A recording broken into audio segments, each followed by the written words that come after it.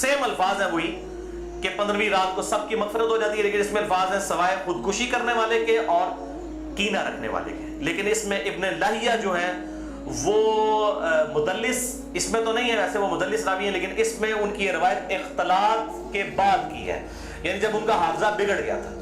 یہ امام حاکم نے المستدرک الحاکم میں کئی روایتوں کو بخاری مسلم کی شرط پہ صحیح کہا ہے، اور بات بھی صحیح ہے کہ بخاری اور مسلم کے راویوں سے وہ حدیثیں ہیں، لیکن ان میں کئی راوی ایسے ہیں، کئی صحابہ بھی ایسے ہیں کہ وفات سے پہلے وہ اپنی حدیثوں کو مکس کر جاتے تھے، حافظہ کمزور پڑ گیا. تو اگر راوی ثقہ ہو، بعد میں اس کا حافظہ بگڑ جائے، تو اس کے حافظہ بگڑنے سے پہلی والی روایتیں جو ہوں گی وہ صحیح ہوں گی، بعد والی ضعیف ہوں گی. یہ بعد والی ہے کیوں؟ جو راوی ان سے یہ روایت بیان کر رہا ہے اس کی ملاقات ان کا حافظہ بگڑنے کے بعد ہوئی ہے، وہ پہلے کا راوی نہیں ہے. اسی وجہ سے امام حاکم کی کئی روایتیں جن کو وہ بخاری اور مسلم کی شرط پہ صحیح کہتے ہیں وہ ضعیف ہو جاتی ہیں. یہ میں آپ کو ٹیکنیکل پوائنٹ بتا رہا ہوں. وہ حضرت آدم کی توبہ قبول ہونے والا جو واقعہ ہے نبی صلی اللہ علیہ وآلہ وسلم کے وسیلے سے، مسئلہ نمبر 43 میں بھی میں نے بتایا ہے، وہ روایت جو ہے وہ امام حاکم نے تو بخاری مسلم کی شرط پہ صحیح کہا ہے، لیکن وہ روایت تو ضعیف ہے اور سخت ضعیف روایت ہے.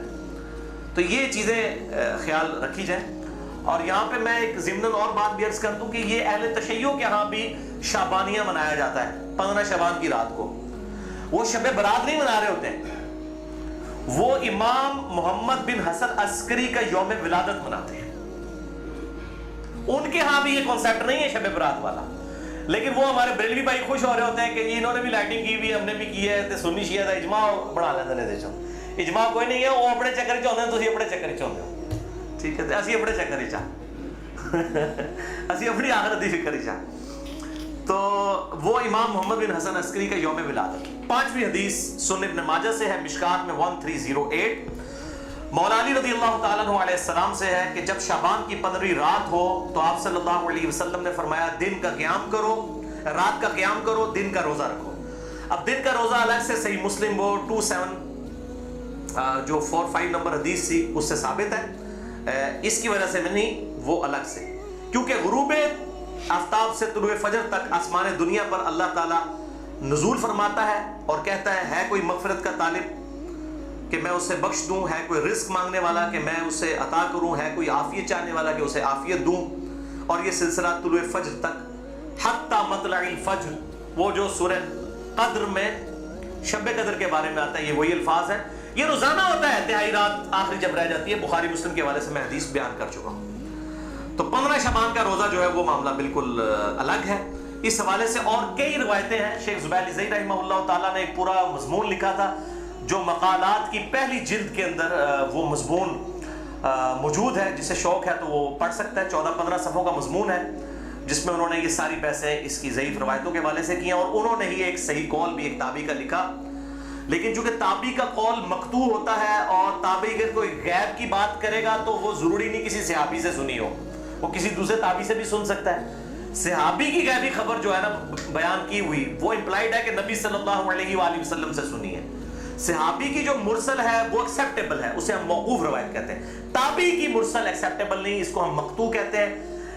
یہ غیبی خبر سے متعلق ہے، لیکن یہ تابعی تک قول ثابت ہے. اس کا مطلب یہ ہوا کہ اس زمانے میں بھی یہ مسئلہ موجود تھا. مقبول تابعی ہیں شام کے، یہ مشہور تابعی ہیں، اور ان کے بارے میں مشہور ہے کہ اکثر مرسل روایتیں چھوٹے ہوئے واسطوں والی بیان کرتے تھے. شعب الایمان امام بیہقی کی کتاب میں انٹرنیشنل نمبر کے مطابق 3671 نمبر یہ روایت ہے. وہ کہتے ہیں کہ 15ویں شعبان کو اللہ تعالیٰ زمین والوں کی طرف متوجہ ہوتا ہے 15ویں شعبان کی رات کو، اور کافر اور کینہ رکھنے والے کے سوا سب کو بخش دیتا ہے. اب یہ روایتیں اتنی زیادہ ہیں کہ اس کی وجہ سے بعض اہل حدیث علماء کا بھی یہ موقف ہے کہ کچھ نہ کچھ اس کی اصل موجود ہے. اکثر تو نہیں مانتے لیکن کچھ اہل حدیث علماء بھی مانتے ہیں، اور جو بند بریلوی تو ویسے ہی مانتے ہیں. اور میرا موقف شروع سے جو تھا وہی ہے کہ میں ہمیشہ فتویٰ نہیں لگاتا، خود کرتا نہیں ہوں، کسی پہ فتویٰ نہیں لگاتا. میرا مسئلہ نمبر 44 پرانا بھی سن لیں اور اب یہ نیا بھی آج ریکارڈ ہو رہا ہے. میرا موقف وہی تھا 5 سال پہلے بھی. اور باقی میں خود کیوں نہیں کرتا، جب تک کوئی چیز اتھینٹیکیٹ نہ ہو جائے تو نہیں کرنی چاہیے. یہ اکثر کہتے ہیں نیکی کا کام ہے، خیر ہے کرنے دو جی. لوگ سال کے بعد اگر کوئی نکلی ہے عبادت کے لیے، تو میرے بھائی سال کے بعد لوگ عید کی نماز کے لیے نکلتے ہیں، تو آپ عید کی اذان کیوں نہیں دیتے ہیں لوگوں کو بلانے کے لیے؟ نہیں جی ثابت نہیں ہے. تو کیا ثابت نہ ہوئی تو کیا ہوا؟ گناہ کا کام تو نہیں ہے، دے دیا کرے ایگزام.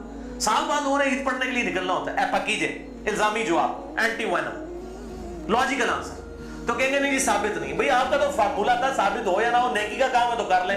تو عید کی اذان دے دیں، جنازے کی اذان دے دیں. کیوں نہیں دیتے؟ کہتے ہیں جی نبی صلی اللہ علیہ وآلہ وسلم سے ثابت رہی. ہم بھی یہ کہہ رہے ہیں. اور پھر اس حدیث کو بھی یاد کر لیں جو صحیح مسلم میں 2684 اور مشکات میں 2052 ہے کہ آپ صلی اللہ علیہ وآلہ وسلم نے جمعے کے دن کو اور جمعے کی رات یعنی شب جمعہ کو قیام کے لیے مخصوص کر لینا، یعنی میں نے صرف یہ اسی میں ہی قیام کرنا ہے، اس سے منع فرمایا ہے. اور الا یہ کہ کسی کے روزے پہلے سے چلتے آ رہے ہوں یا کوئی پرٹیکولر روزہ آ جائے، جس طرح 10 محرم کا روزہ آ گیا یا یوم عرفہ کا، وہ رکھ سکتا ہے، اس کے علاوہ نہیں. اور بیسیکلی مقصد تھا مخالفت یہود و نصارہ کی. یہودیوں نے ہفتے کے دن کو مخصوص کیا اور عیسائیوں نے اتوار کو. تو کہیں مسلمان جمعہ ہی نہ پھاڑ لیں خالی، اور پھر بھی مسلمان بعد نہیں ہے، انہوں نے جمعہ پھاڑ لیا ہے، خیال ہونا پھر بھی کوئی نہیں کیا. وَلِعَوْذُ بِاللَّهِ تَعَالَى.